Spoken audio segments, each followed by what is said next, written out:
Getting comfortable in your chair, letting your limbs find a comfortable place to rest for a little while.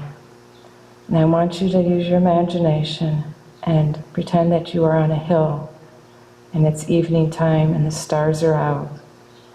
And you look above you and you see all kinds of stars, and each star is a different color.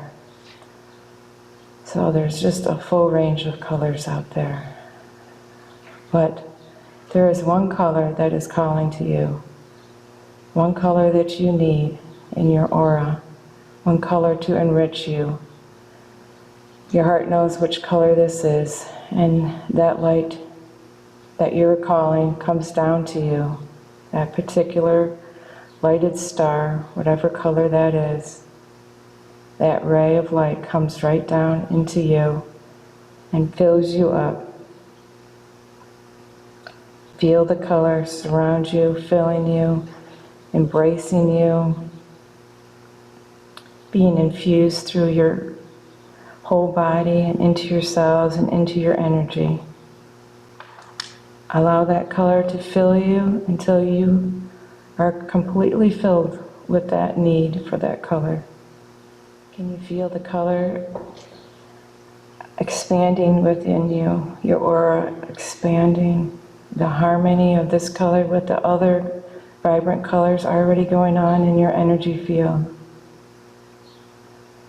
Allow the balance and harmonizing of all the colors within you, all the colors that are within the white light.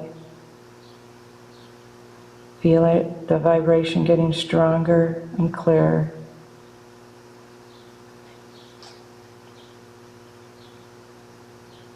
It's expanding because you have so much love. And the attraction of the universe's mind and heart brings this color, this energy to you in a never unending flow.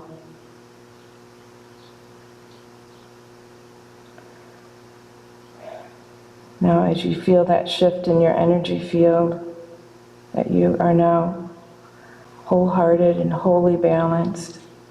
Imagine yourself walking down from that hill, and dawn is breaking. And at the bottom of the hill there is a very large, wonderful tree of any type or look to it that appeals to you. This is a strong tree. This is like the God tree or the Holy Spirit. And when you get to that tree, you are going to place at the foot of that tree any worries or concerns or problems that you currently have. Anything that's on your heart, you're going to unload all of that at the base of the tree. You can stick it on the tree, you can climb up and put it in the branches of the tree, you can sit at the bottom of the tree and just pour your heart out. Whatever helps you unload any of those worries or frustrations.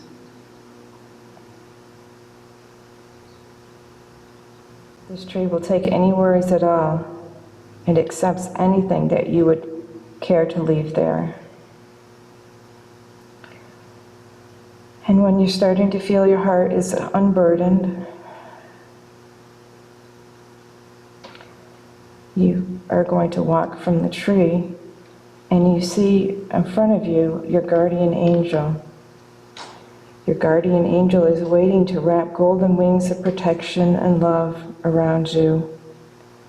This guardian angel is going to guide you to your special garden, a place where your imagination and your spiritual self and the spirit of the universe is going to coincide and have wonderful experiences.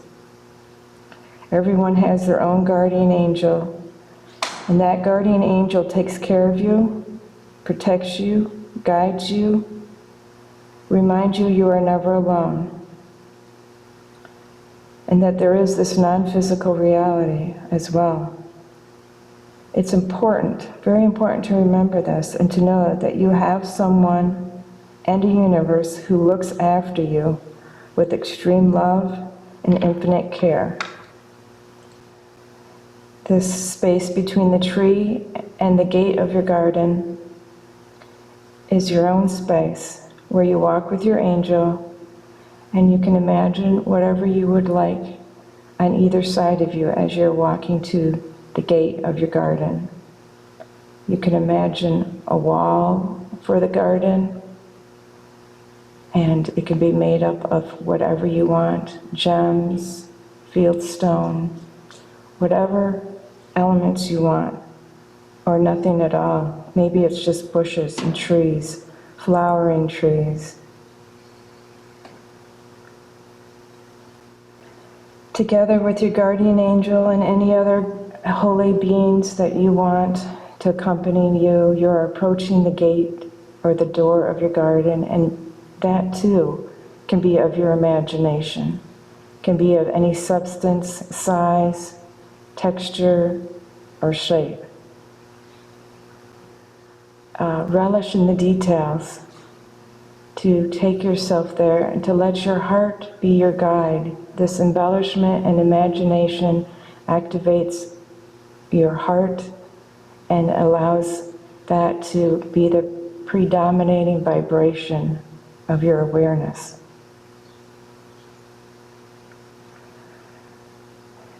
Okay, allow your hand to touch the handle or the gate, the handle of your gate or your door of your garden, and to open the door to your garden. As you open the door and you and your angel enter the garden, you can shut the door or have the angel shut the door for you. And before you is the warm warmth of the sun caressing you. There may be a gentle breeze.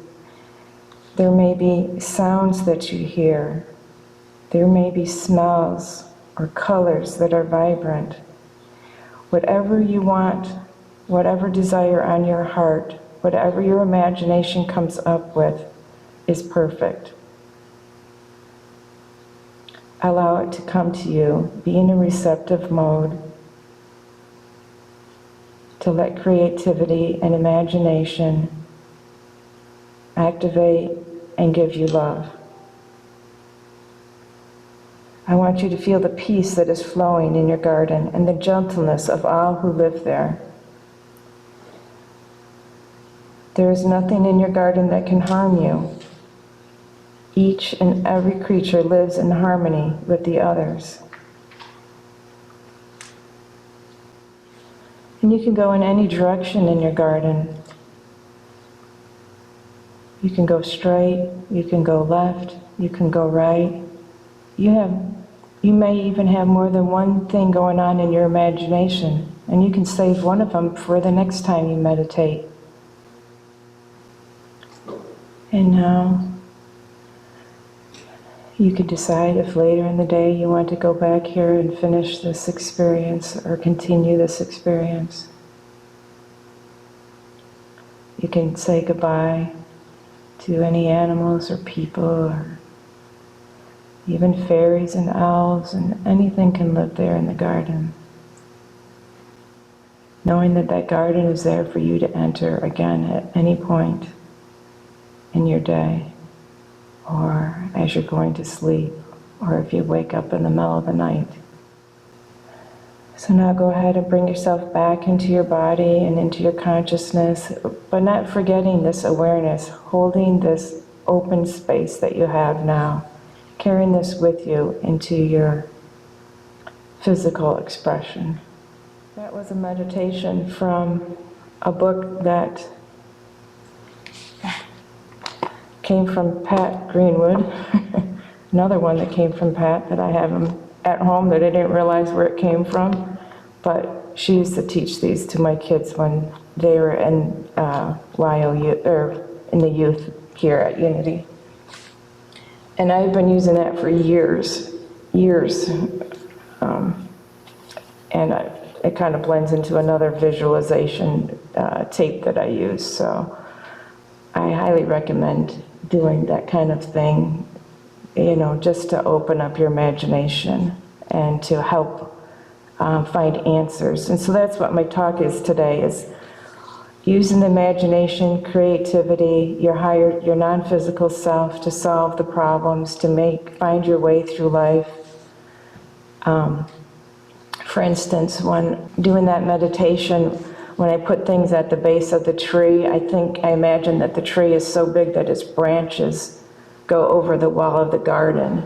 And so my problems go at the base of the tree. And then when I'm in my garden, somehow the answers come over the wall of the garden, and I receive answers and consolation or whatever I need. So recently, I've been having a lot of things come up, and I've been told astrologically there's a lot of evidence for that, a lot of reasons for why that might be happening. So, and having to do with my moon sign and things like that, or with my moon, and so a lot of emotions related to that. And what I've noticed, well, I've had a lot of things come together all at once. So I had this outbreak of a rash and inflammation in my face about 10 days ago. I was going through a lot of stress. And remember, as I say everything today here in this message, think of that spacious place that we were just in. So I try to stay there when I'm experiencing things, good or bad or otherwise, in my physical life. And I know the obstacle is the way, so I know that everything that crosses my path, be it a rash across my entire face, stress with a class, an online class, or relationship issues, triggering anxieties and fears that run very, very deep, all of that has great benefit to it if I can stay detached. And basically, I'm trying to stay the course of staying in alignment with my higher self. So in the face of doing all that, I have different tools. And I just wanted to share with you some of those tools. Obviously, we all have tools that don't always work real well, like our coping mechanisms. So I was going to share some of my personal experiences the last, say, 10 days or so, with this intense stress I had related to this class. And I was so stuck and frustrated. And part of that, so coping mechanisms for me, and I'll just tell you some of the things I tried to do, which is deny them, because when I was a young child, very young, I second and third year of life, I was shamed for talking about any problems, presenting problems to the family, or to my mother. And so denial and hiding are some of the things that I do.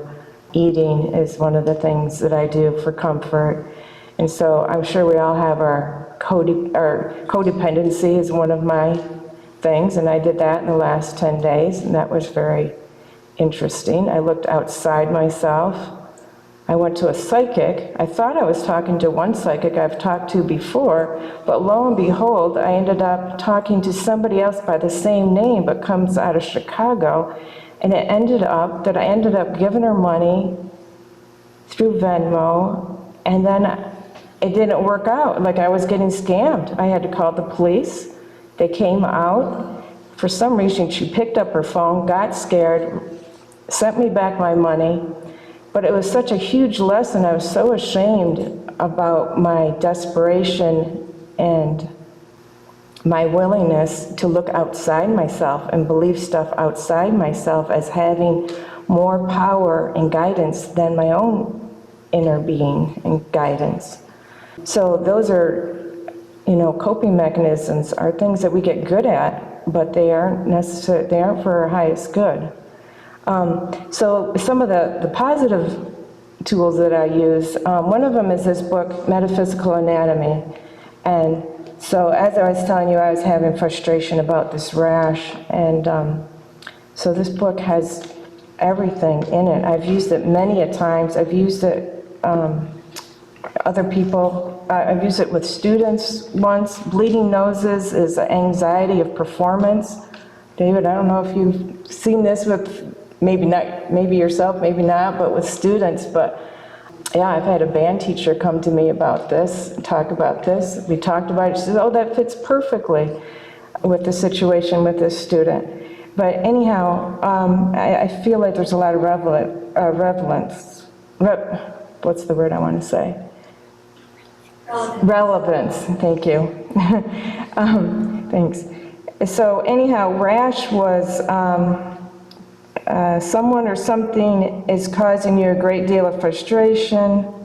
It is suppression. It is one about suppressing frustrations and angers, feeling stuck. It goes on and on. I'm not going to get into all of that. Oh, but yeah, I will get into this because this is the heart of it. Suppressed anger and stress related to how others see you. You feel wrongfully judged. You need to hide from others with the intention of avoiding being attacked and humiliated.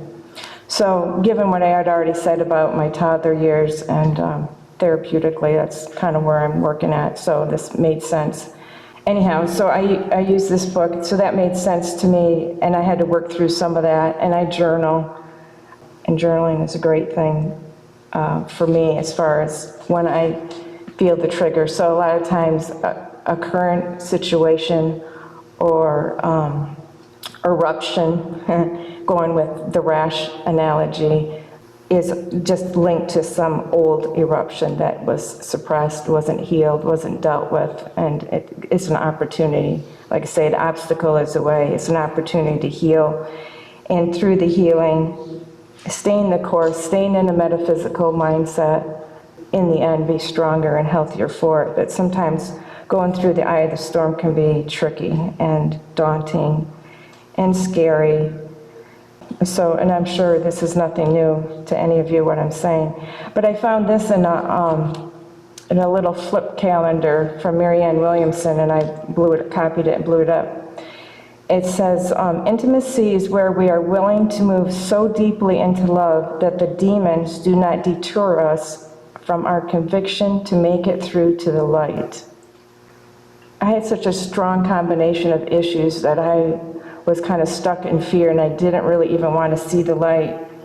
And I had to allow myself to love that part of me that was stuck or hiding or whatever. And I found, it took some days, but I found just that intention, that willingness to be intimate in a loving, present way with my fear, with my stuckness, with whatever was at the bottom of what I was dealing with. And then you don't even have to be able to label it. Just your willingness to be intimate in a loving way can move mountains, basically. And hopefully move this rash off my face. Intimacy, I'm going to read it again, is where we are willing to move so deeply into love that the demons do not deter us from our conviction to make it through to the light. So it is a dark night of the soul, and intimacy with yourself and a loving presence is what gets you through. And like I say, I work with this book, I work with therapists, I work with friends, I work with my journal, and I also work with dreams. So I've been using this kind of like that meditation. For years I've been using this list of questions to ask myself after a significant dream. And it has brought me great insights, just great healing and really great change, just huge shifts.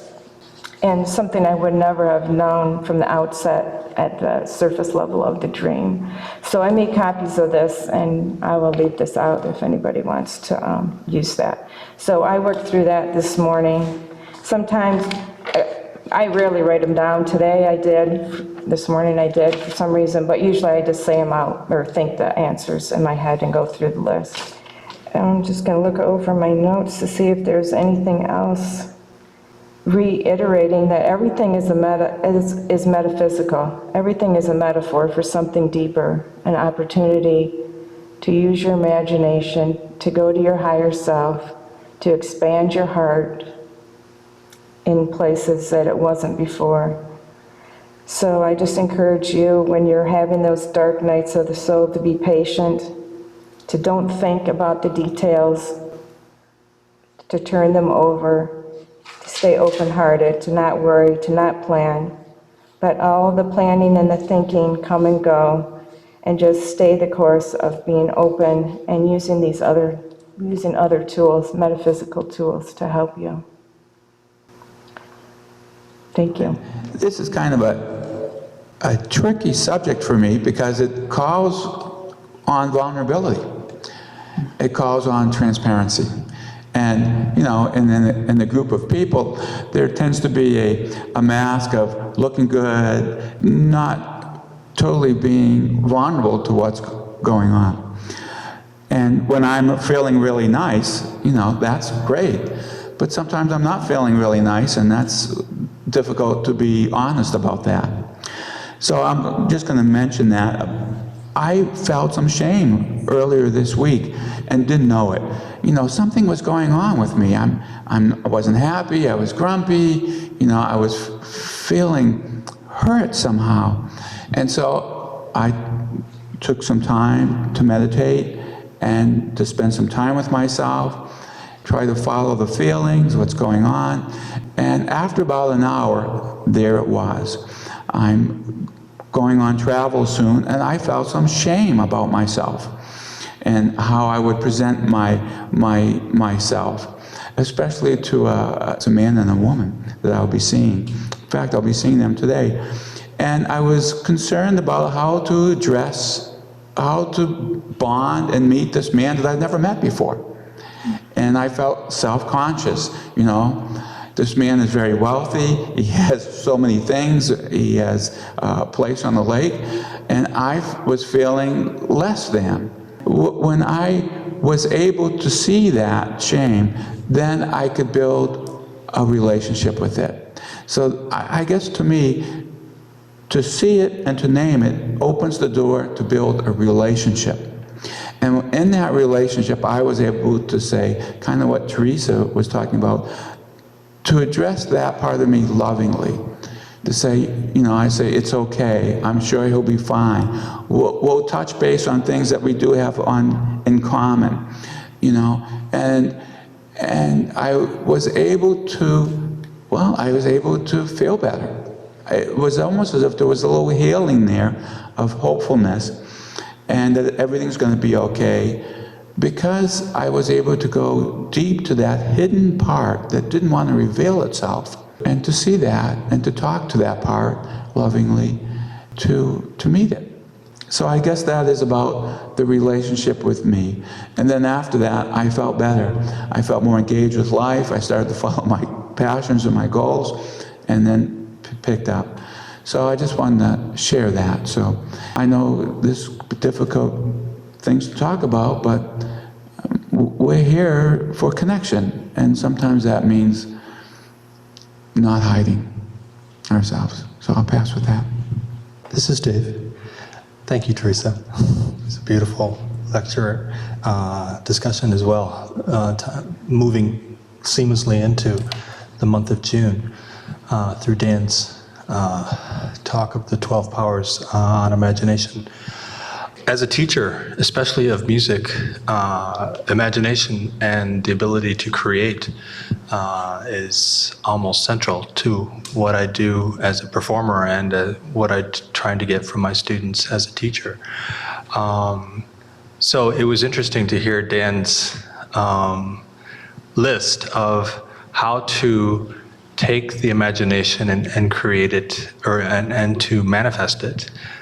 I initially was shocked and aghast at the clinicalness of what to do with the imagination. But at some point, though, I realized I do the same thing with my teaching. I have certain procedures and certain desires, but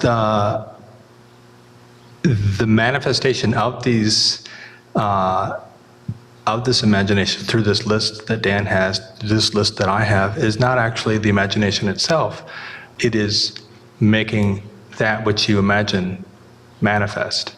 The important part is cultivating and allowing that imagination to happen. And my greatest inspiration for that is children.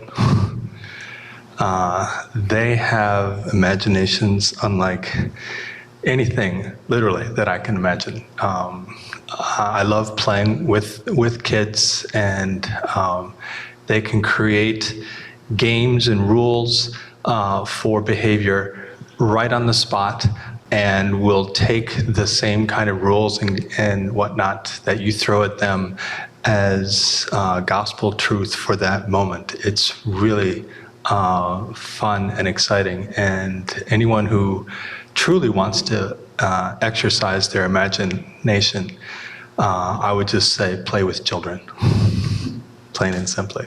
So again, thank you for that, Dan. Thank you, Teresa. I know I like the number of things, as you know. Those steps I gave you, there's no particular order. You can pick one or none, but those are just things to try. Sometimes our imagination is a very private thing. We really don't share it with anyone. The thoughts come up, they would think I was crazy if I ever talked about this stuff. But when I used the example of the garden, talking with Jesus, that's been a very useful tool for me. And as Teresa was giving her talk, I said, yeah, that's kind of like my garden. I like that idea of that big tree there. I think I'll add that in my garden. And my work is a very technical area, and our rational mind would say that if a person has passed on, they've died. Well, that's the end of it. But in my room of imagination, I call these people in my room and I will have a conversation with them. Some really good texts that have passed on, I'll say, Larry, I've got a real difficult problem. What do you think on this? And so maybe it's just a figment, so-called, of the imagination, but I actually do have a dialogue with some of these so-called dead people. And as I see it, they've passed on. They're just another dimension, but our imagination knows no barriers. It doesn't follow normal physical dimension laws. As David said, when we're born, I think we have a very clear pathway or communication with the other side. I do remember as a very young child, I did have some playmates that would, my imagination was, they were quite real. I would play with them. And the song Toyland talks about the world of toys. When you're young, you enter Toyland and you have a great time, and at a certain point when you become adult, you say goodbye to that, never to return again. And I thought that song was quite sad. So children do have a good connection, and it's fun to contact with them because it reminds you of your younger days where you could play cowboys and Indians. You didn't have $500 laser guns, but you could pick up that stick or that stone and have the perfect bow and arrow, whatever it was, and your imagination would fill everything in. So children are a very good source for keeping your imagination active. Again, imagination is our key to our creativity, and it's really good if we keep this well exercised and don't let it get idle, because things that are idle don't become useful after a while. I know my friends on Zoom are always saying, we don't know who's talking and who's here. We don't get to see who's here in the congregation. I just feel like we've had such a banquet this morning of information, and I guess I got thinking, I've been thinking about, I think I'm seeing in my imagination of where our church is going, how we're learning from each other. We're all kind of building what we're learning from somebody else, and it's kind of a strange place, you know. We've never been this place before where the expert is telling us what to think and what to believe, and it's just this morning just really impressed me with, wow. I wanted to thank Dan for going through the June Power and Imagination. This is Leslie speaking. Some months ago, I grabbed a legal pad and jotted down a whole bunch of ideas, but am feeling a little bit stuck on implementing them. So that was very helpful, and I wrote it all down. I also wanted to ask Teresa more about the dream work, which is something I've always been interested in. And I know that I dream a lot, but sometimes have trouble with recall. And I've studied the work of Toko-Pa Turner, but I was interested in what list you were referenced in working with your dreams. Thanks. See myself as like a dream expert or anything. I don't know where I came across this list.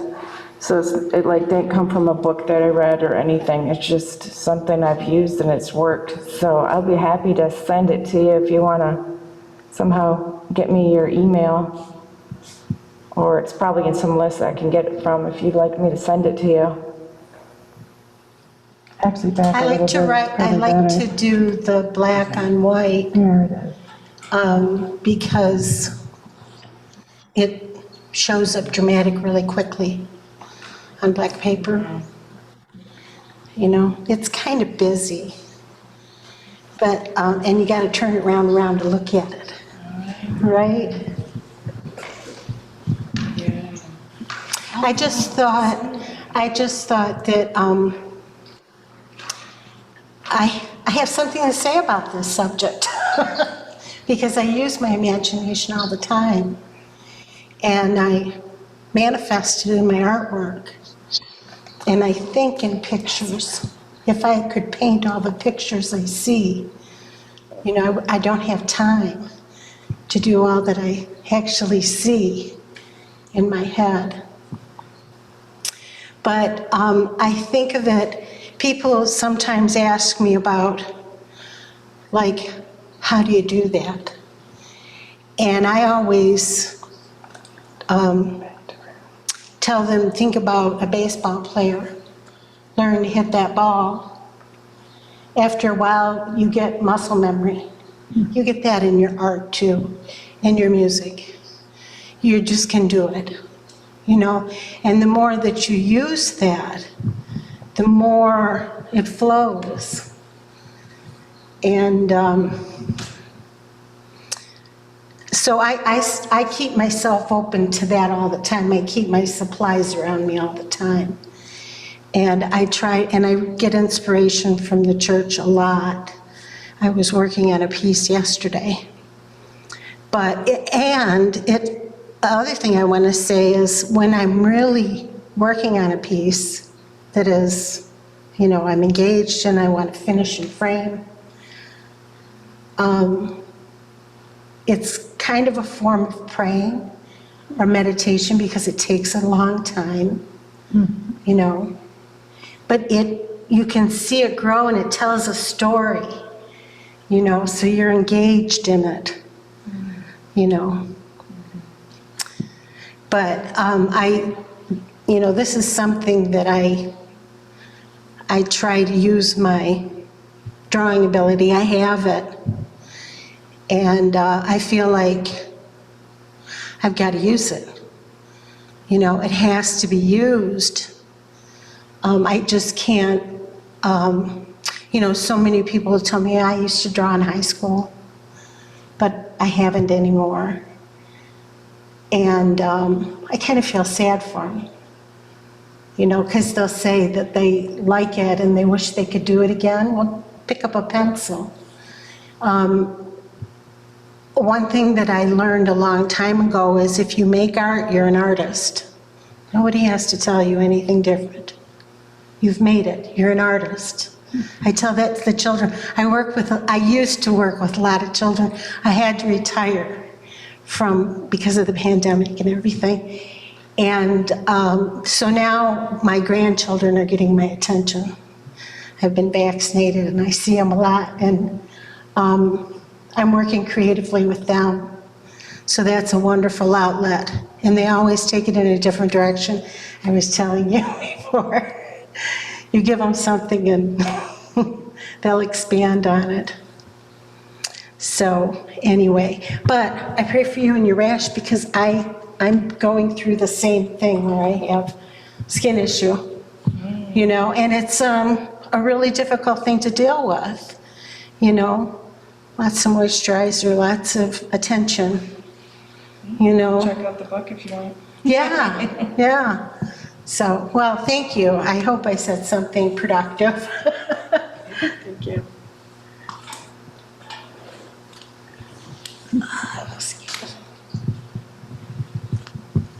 This is Dave again. I forgot to mention as well, as a musician, in fact, I'm giving a concert, private concert this Saturday, and we're rehearsing and whatnot, and I've been in the practice of creating ideas of how a phrase should go or how it could go. And so I just keep throwing ideas out there, and the violinist I was working with was like, "Oh my gosh, you have so many ideas." I'm like, "Yes, but only about 60% of them fail." But having the confidence of knowing that 40% of them won't gives me the strength to throw out the other 60%. And even when they quote unquote fail, I learn from them. In fact, all the great inventors say, they learn more from their failures than they do from their successes. And the same is true, you see me, play a new piece of music almost, week after week after week. I do practice to make sure I'm not sight reading everything in front of you. But, and there's certainly some experience and some muscle memory and some practice in that regard. But the videos even I was watching this week on the Bach solo suites that I've been playing for you for years and years and years. Well, I guess only 3 of those. But my own travel of Bach, every performance is different. And it was amazing to see these world-class master musicians, and listening to world-class recordings. and how different the same piece of music, the same set of notes, got interpreted. And some good and some better and some, but all of them valid on a certain level of the conviction that each musician had for that moment, that this is how this needs to be performed. So yeah, it's scary to have an imagination. It's scary to share that imagination. But so many wonderful things happen as a result of it. And knowing that there will be failure along the way is not a bad thing. You will learn from it. We will learn from it. We will all benefit from it in one way or another. And that's what I needed to add again. Thank you. I'm an artist, I say a wannabe artist too, and I learned a long time. Yes, okay.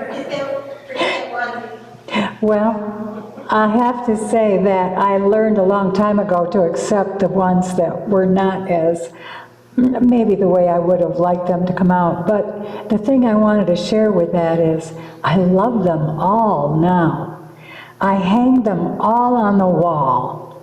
And kind of with your experience, what I was feeling was, the trouble we have in our life is what we're given to expand our imagination and our creativity.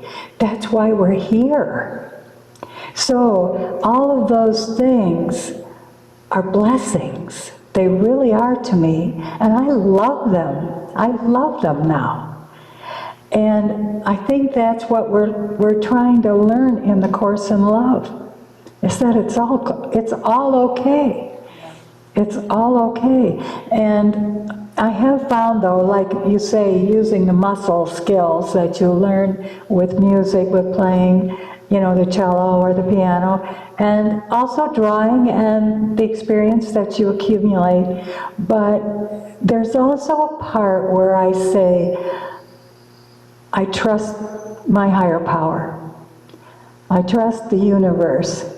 And that's a muscle that you build too, where you finally get, so you say, I trust God. I trust that God is in me. And all I have to do is turn it over. Just turn it over. And I have done the thing where you do a scribble and then make a picture out of it, but that's how we live our lives. But it's so much easier now, more so as I get older perhaps, but I turn it over quicker. And I don't let mistakes get me down. Like you're saying, I'm getting chills saying it. But, so I was very grateful today to hear the message about imagination and about your working with problems, because I think that's what it's all about. And I think all of us here on the planet today, right now, are experiencing the things we're experiencing for the healing of the whole earth. I really believe that. And as we each heal ourselves, as we accept ourselves and love ourselves and know that love is the only thing that exists, more and more,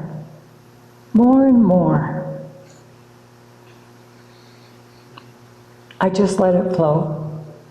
The light of God surrounds us. I am light, the light of God. The love of God enfolds us. I am the love of God. The power of God protects us. I am the power of God. The presence of God watches over us. I am the presence of God. Wherever we are, God is. I am divine. So let's try it with all of you. The light of God surrounds us. I am the light of God. The love of God enfolds us. I am the love of God. The power of God protects us. I am the power of God. The presence of God watches over us. I am the presence of God. Wherever we are, God is. I am divine. And that's the truth. So now we'll have our final performance on the cello. If we can get the camera on our cello. David?